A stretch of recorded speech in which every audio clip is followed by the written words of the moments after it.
Hi everyone, welcome back to my channel. कैसे हो आप सब? उम्मीद करती हूँ कि आप सब बहुत अच्छे होंगे। तो सुबह होते ही ना घर की हालत कुछ ऐसे ही रहती है और जब तक पूरे घर को अच्छे से ना समेटो तब तक चैन नहीं मिलता है। तो हमेशा की तरह मैं लगी हूँ अपने घर के कामों में। तो अभी गर्मी से पता है कि हालत बहुत ज़्यादा ख़राब हो रखी है। सभी जगह का टेम्परेचर लगभग हाई है।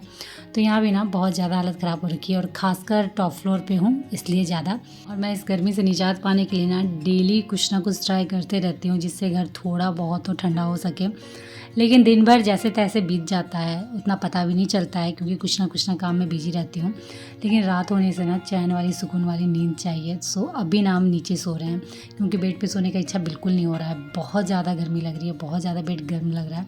सो नीचे फ्लोर पे सोने से ना बहुत ज़्यादा आराम लग रहा है। लेकिन हाँ, थोड़े से काम एक्स्ट्रा ज़रूर हो गए हैं क्योंकि डेली आप इस तरीके से नीचे गद्दे बिछाओगे, फिर डेली मॉर्निंग में फिर उठाओगे, तो इस तरीके से काम थोड़े से एक्स्ट्रा हो गए हैं। बट कोई नहीं, जो रात की नींद होती है ना वो बहुत ज़्यादा सुकून वाली होनी चाहिए, नहीं तो फिर पूरा दिन आपका बर्बाद जाता है। नींद अगर आपकी सही से होगी ना तो पूरा दिन आप फ्रेश रहोगे और काम भी अच्छे से होंगे, नहीं तो फिर पूरे दिन आप चिड़चिड़ाते रहोगे। इसलिए नींद ना रात की वो अच्छी होनी चाहिए। तो कोई नहीं, फटाफट फिर मैंने पूरे रूम को अच्छे से सेट कर लिया है। जो गद्दे उद्दे थे वो उठा ही लिए थे, साथ ही साथ जो बेड थे उसे भी थोड़ा बहुत मैंने अच्छे से सेट कर दिया। बेडशीट अच्छे से झाड़ के बिछा दिए वापस से। उसके बाद ये है मेरा ड्रेसिंग वाला एरिया, तो इसे भी फटाफट क्लीन कर देते हैं। वैसे गंदा उतना हो नहीं रखा है, बस चीज़ें थोड़ी बहुत उसके ऊपर रखी हुई थी, सो वो मैंने उठा लिए हैं। उसके बाद मैं आ गई थी किचन में क्योंकि किचन थोड़ा सा मुझे क्लीन करना था। डेली बेसिस पे तो हम क्लीन करते ही हैं, बट बीच बीच में ना एक बार डीप क्लीनिंग करनी ज़रूरी होती है। तो वीक में एक बार इस तरीके से डीप क्लीनिंग कर देती हूँ एक बार किचन की, जिससे क्या होता है ना, किचन हमेशा साफ़ रहता है, चमचमाता रहता है और जब भी आप किचन में घुसोगे ना एकदम आपको नया सा फ्रेश होकर काम करने में बड़ा मज़ा आने वाला है। और ये जो ब्लू वाला कप देख रहे हो ना आप, ये मुझे बहुत ज़्यादा पसंद है। थोड़े से बड़े साइज का है, मग भी बोल सकते हैं। और ये मैंने स्पेशली लिया है चाय पीने के लिए, और ये मैंने हाल में ही लिया था। और सबसे अच्छी बात ना, बाय वन गेट वन था। सो मैंने फटाफट उठा लिया क्योंकि एक तो कलर एकदम रॉयल ब्लू है, काफ़ी अट्रैक्टिव था, काफ़ी अच्छा लग रहा था। और वैसे भी ना मुझे बहुत ज़्यादा शौक है कलरफुल मग कप लेने का, अच्छे अच्छे डिज़ाइन, अच्छे अच्छे पैटर्न के कप मग घर में रखने का। यूज करूँ ना करूँ बट पता नहीं, मुझे एज ए शो पीस बोलो या सजाने के तौर पे बोलो, मुझे बहुत पसंद है ऐसे नए नए डिज़ाइन के, नए नए पैटर्न के कप या मग लेके घर में रखने का, बड़ा अच्छा लगता है। तो मुझे ये मिला ना बाय वन गेट वन, तो मैं फटाफट लेकर आ गई हूँ। वैसे रीजन है चाय पीने का ही, देखते हैं कब यूज करती हूँ। तो 2 लिए थे मैंने, एक मेरे लिए एक इनके लिए। तो अभी फ़िलहाल इसे ऐसे ही मैंने सजा कर रख दिया और बहुत खूबसूरत लगता है।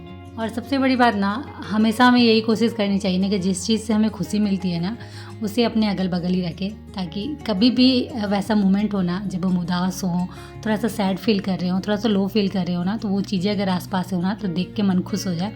तो मैं तो हमेशा यही करती हूँ कि जो चीज़ें से मुझे बहुत ज़्यादा लगाव है, बहुत ज़्यादा प्यार है, उसे मैं अपने आसपास ही रखती हूँ। एज अ शो पीस बोलो आप, या फिर ऐसे ही सामने में बस रख देती हूँ, मुझे बड़ा अच्छा लगता है। तो ऐसे ही किचन में बस ये एक मग ही है, कप ही है, जो बोलो आप, लेकिन जब किचन में इंटर होती हो ना तो इन्हें देख के मुझे बड़ा अच्छा लगता है। और वैसे भी ना हम जो हाउसवाइफ होम मेकर होती है ना, पूरे दिन हैरान परेशान रहती है। सुबह 4 से रात 12 बजे तक हमारे पास टाइम बिल्कुल नहीं रहता है, हमेशा किसी ना किसी काम में एंगेज ही रहती है। तो कई बार होता है ना कि बहुत ज़्यादा हम सैड हो जाते हैं, बहुत ज़्यादा परेशान हो जाते हैं, बहुत ज़्यादा थक जाते हैं। तो ये सारी जो चीज़ें हैं ना बीच बीच में आपको एनर्जेटिक करती है, मोटिवेट करती है, खुशियाँ देती है, जिससे आप वापस से रिफ़्रेश हो जाते हो।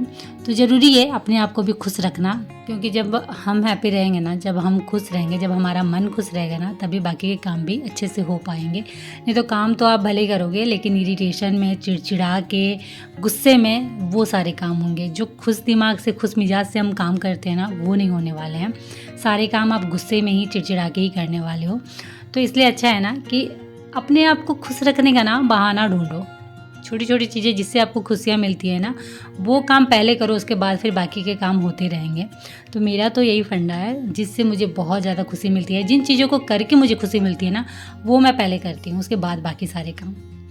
तो जो ऊपर वाला काउंटर टॉप था ना उसे मैंने क्लीन कर लिया, साथ ही साथ जो वॉल टाइल्स थे वो मैंने क्लीन कर लिए, वाइट वाले जो सेल्फ थे उसे मैंने अच्छे से क्लीन कर लिया और वापस से सारी चीज़ें वहाँ अच्छे से सजा कर रख दी हैं।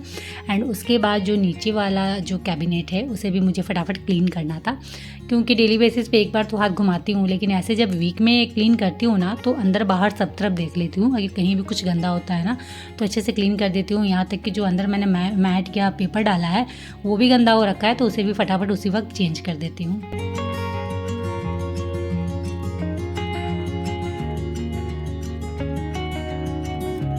तो किचन की सफाई मैंने कर ली थी और वापस से आ गई हूँ अपने डाइनिंग वाले हिस्से में। और आज मैंने अपने डाइनिंग वाले टेबल में ना जो फ्लावर है उसे भी चेंज कर दिया है।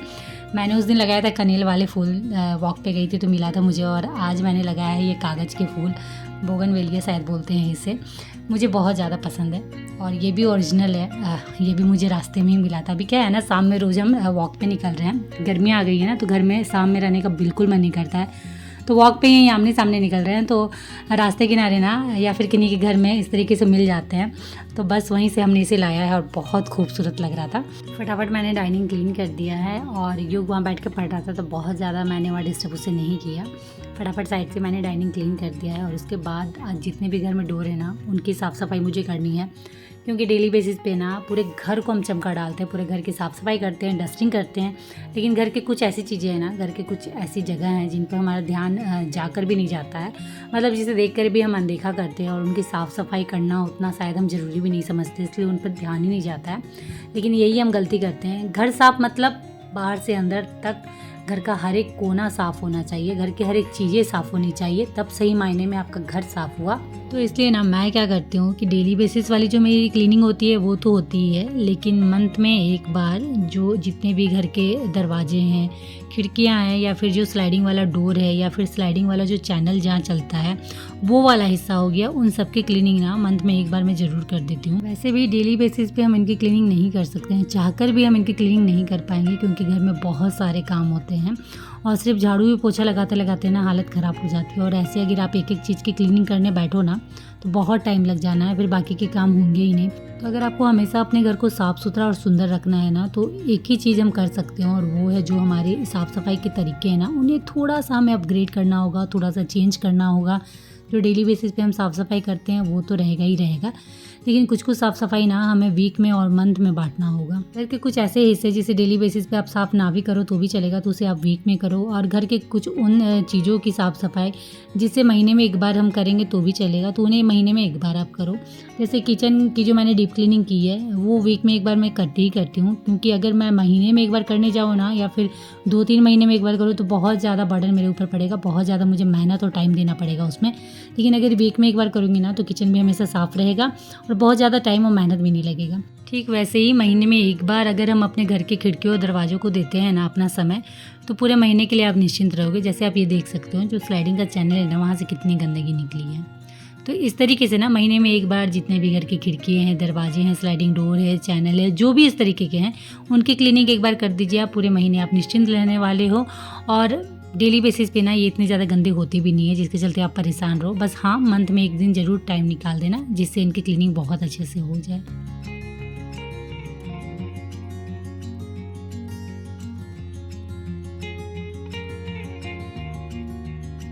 और जब भी आप खिड़की दरवाज़ों को पोंछने के लिए पानी लो ना तो ऐसा सिंपल पानी मत लेना। पानी आप जब भी लो ना तो उसमें थोड़ा सा विनेगर डालना, थोड़ा सा बेकिंग पाउडर डालना और थोड़ा सा जो हम डिश वॉशर जेल यूज करते हैं वो डालना। उससे क्या बेनिफिट होगा ना वो मैं आप लोगों को दिखाती हूँ। तो ये जो आप डोर देख रहे हो ना, यहाँ पेंट का दाग लगा हुआ है, वाइट कलर का पेंट है। हमने दिवाली में पेंट करवाया था इस रूम में, तो थोड़े बहुत पेंट के छींटे दरवाजे पे लग गए थे और उस वक्त इतना ज़्यादा काम था ना कि मैंने ध्यान भी नहीं दिया था और सिंपल पानी से ही मैंने क्लीन किया था। तो प्लेन पानी से आप क्लीन करोगे तो ये सब नहीं जाने वाले हैं।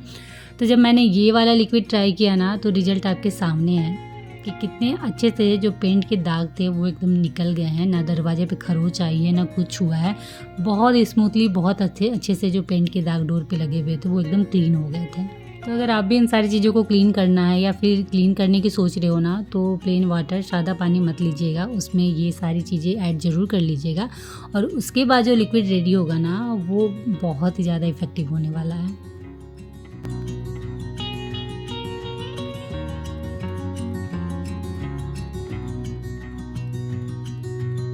घर के सारे दरवाज़ों की सफाई बहुत अच्छे से मैंने कर ली थी। बस बचा हुआ था ये बाथरूम वाला दरवाज़ा, और सारे दरवाज़ों में ना सबसे ज़्यादा गंदा यही हो रखा था, क्योंकि जो चीज़ें बहुत ज़्यादा यूज होती है ना वो तो गंदा होना ही होना है। तो इसे क्लीन करने में मुझे थोड़ा सा ज़्यादा टाइम लग गया, लेकिन कोई नहीं, बहुत अच्छे से इसकी भी क्लीनिंग हो गई थी। तो फाइनली जितने भी घर के डोर थे ना वो चमक रहे थे।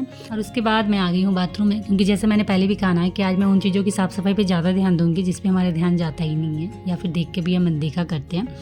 तो वही है सेम, जो ये बाल्टीन आप देख रहे हो, टब देख रहे हो, मग देख रहे हो, या फिर जो मॉप वाली बाल्टीन देख रहे हो ना, इस पर ध्यान सही में हमारा नहीं जाता है। काम तो हम भले कर लेते हैं, लेकिन इनकी साफ़ सफाई ना हम बिल्कुल नहीं करते हैं डेली बेसिस पे। हाँ ठीक है, जब हम शावर लेके निकलते हैं तो एक बार उसे खंगार के रख देते हैं, लेकिन जो डीप क्लीनिंग होती है ना, कि अच्छे से स्क्रब से सर्फ दे के आप इसकी साफ़ सफाई करो, वो कभी नहीं हो पाता है। जिसके चलते क्या होता है ना कि कुछ टाइम बाद बाल्टीन या टब या जो भी मग है वो आपको थोड़े से गंदे दिखने लगेंगे, और जो पानी के दाग धब्बे हैं ना वो बिल्कुल क्लियर दिखते हैं, जो बहुत ख़राब लगते हैं। और कई बार लोग सोचते हैं ना कि ये तो अंदर की चीज़ें हैं, बाथरूम के अंदर रखा हुआ है, तो इन पे किन्हीं का ध्यान जाना नहीं है, लेकिन यही सोचना हमारा गलत होता है। जहाँ आप सोचो ना कि किन्हीं का ध्यान नहीं जाता है, वहीं पे सबका ध्यान अक्सर जाता है।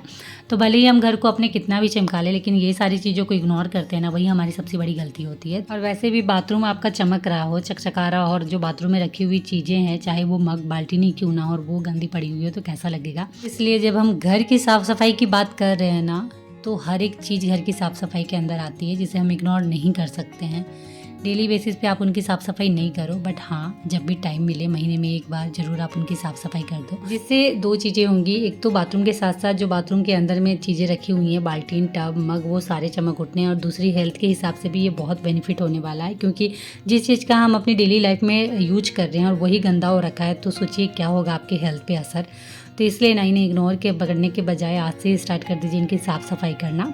तो जितने भी टब मग बाल्टीन जो भी थे ना, उसे मैंने क्लीन कर लिया है। बस लास्ट में ये बचा हुआ तो मॉपिंग वाला बकेट, तो इसे भी फटाफट क्लीन कर देती हूँ, और इसी के साथ इस ब्लॉग को भी करती हूँ यहीं एंड। और उम्मीद करती हूँ कि आज का ये ब्लॉग आप सभी को अच्छा लगा होगा। तो अच्छा लगा होगा फ्रेंड तो फटाफट लाइक करिए, शेयर करिए, और चैनल में नए होना तो प्लीज़ चैनल को सब्सक्राइब जरूर कर लीजिएगा। तो चलिए आज के लिए इतना ही, मिलते हैं नेक्स्ट ब्लॉग में, तब तक के लिए बाय, और आप सब अपना ख्याल रखिएगा।